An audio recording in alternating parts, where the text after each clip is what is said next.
Semina verbi, la semence du Verbe dans le cœur des hommes et des femmes d'aujourd'hui. Homélie du 4e dimanche du temps de Pâques, année C, par l'abbé Christophe Larré, prêtre du clergé diocésain de Dapong au Togo. La première lecture est tirée du livre des Actes des Apôtres au chapitre 13, verset 14 et les versets 43 à 52. Le psaume est tiré du psaume 99. La deuxième lecture est de l'Apocalypse de Saint Jean au chapitre 7, verset 9 et les versets 14b à 17. L'évangile est tiré de Saint Jean au chapitre 10, versets 27 à 30. Bien-aimés du Seigneur, Christ est ressuscité, alléluia. Il est vraiment ressuscité, alléluia. Aujourd'hui, dimanche du bon pasteur, et le Christ se présente comme le pasteur qui connaît ses brebis, qui guide les pas de ses brebis, les défend et les fait entrer pour l'éternité dans sa bergerie. La parabole du bon pasteur est repartie sur les 3 années liturgiques, chaque lecture présentant une note particulière. Jésus est la porte des brebis, confère année A. Jésus qui donne sa vie pour ses brebis et qui les connaît, confère année B. Et en cette année C, il est celui qui connaît ses brebis et les conduit à la vie. Dans ce bref passage écouté, Jésus nous parle de la relation qu'il entretient avec ses brebis. Il s'agit d'une relation de connaissance mutuelle et d'amour réciproque parce qu'en réalité, il a reçu ses brebis de son Père et donc il doit nécessairement en prendre soin.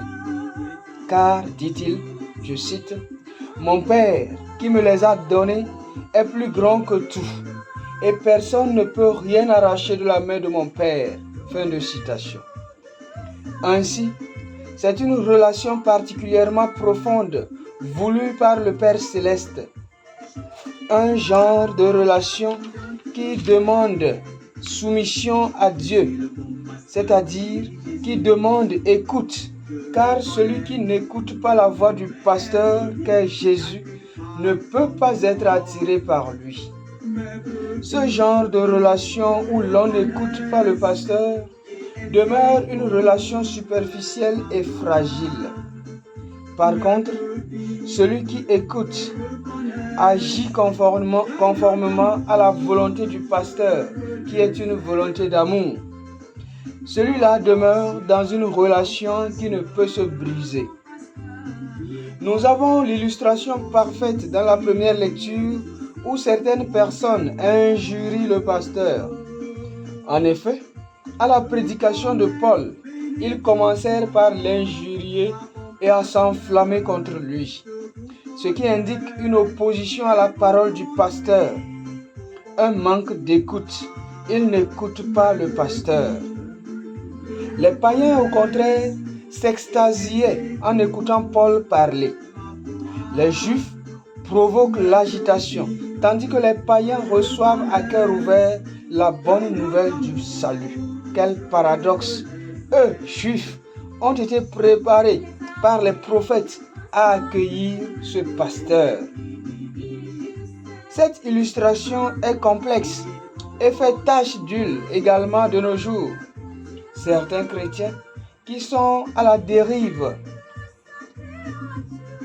qui vont à la dérive en s'opposant violemment au pasteur, alors qu'ils sont censés être ceux à qui on devrait plus faire confiance.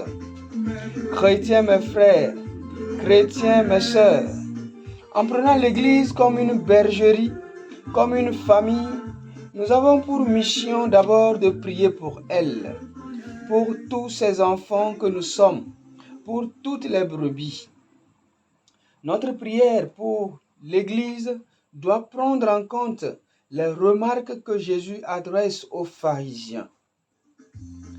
Les pharisiens dans notre maison ecclésiale sont ceux-là qui vivent comme des étrangers à l'église ou qui s'érigent en anticléricaux ou mieux qui critiquent tout sans retenue.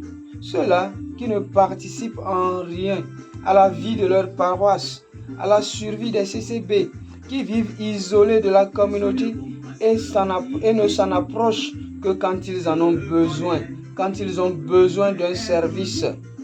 Les services qu'ils demandent la plupart du temps sont liés soit au mariage, aux funérailles, aux bénédictions, etc. Prions pour eux. Ce sont des gens à convertir car ils n'écoutent pas la voix du bon pasteur. Écouter la voix du bon pasteur, c'est créer de l'intimité avec lui en s'approchant de son assemblée sainte et en y prenant part activement. Donner du temps et des énergies à sa paroisse, c'est écouter la voix du bon pasteur. Faire l'intimité avec le Christ comme pasteur, c'est se disposer à écouter les pasteurs qu'il a établis afin d'œuvrer pour la bonne marche de l'Église.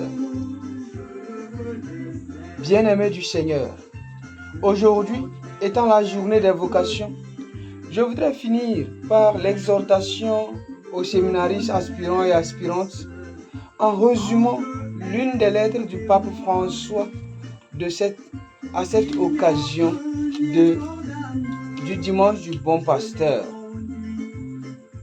Soyez reconnaissants à Dieu pour l'appel qu'il vous adresse, dit-il, car plus qu'un choix de notre part, la vocation est la réponse à un appel gratuit du Seigneur. Et vous pourrez l'embrasser si et seulement si vous avez de la gratitude pour Dieu afin de découvrir le moment de son passage dans votre vie. Ainsi, soyez courageux, car malgré les ombres, les faiblesses et les craintes qui vous habitent, le Seigneur vous dit cette parole. Courage, c'est moi, n'ayez pas peur. Fin de citation. Oui, le bon pasteur est là. N'ayez donc pas peur. Dites oui au Seigneur à l'appel de votre nom.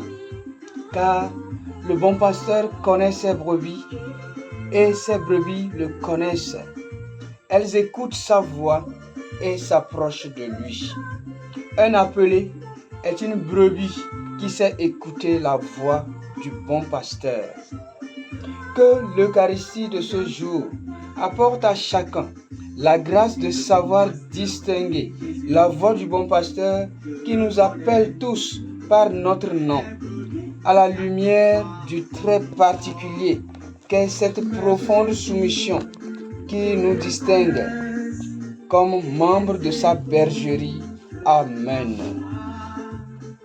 Mes brebis me connaissent, d'un grand amour je les aime. Paroissiens de bons pasteurs, je connais vos soucis pour chacun de vous. Je promets bénédiction, moi bon pasteur, je vous protège et vous conduis au bon pâturage. Mes brebis me connaissent et elles écoutent ma voix. Mes brebis me connaissent, d'un grand amour je les aime.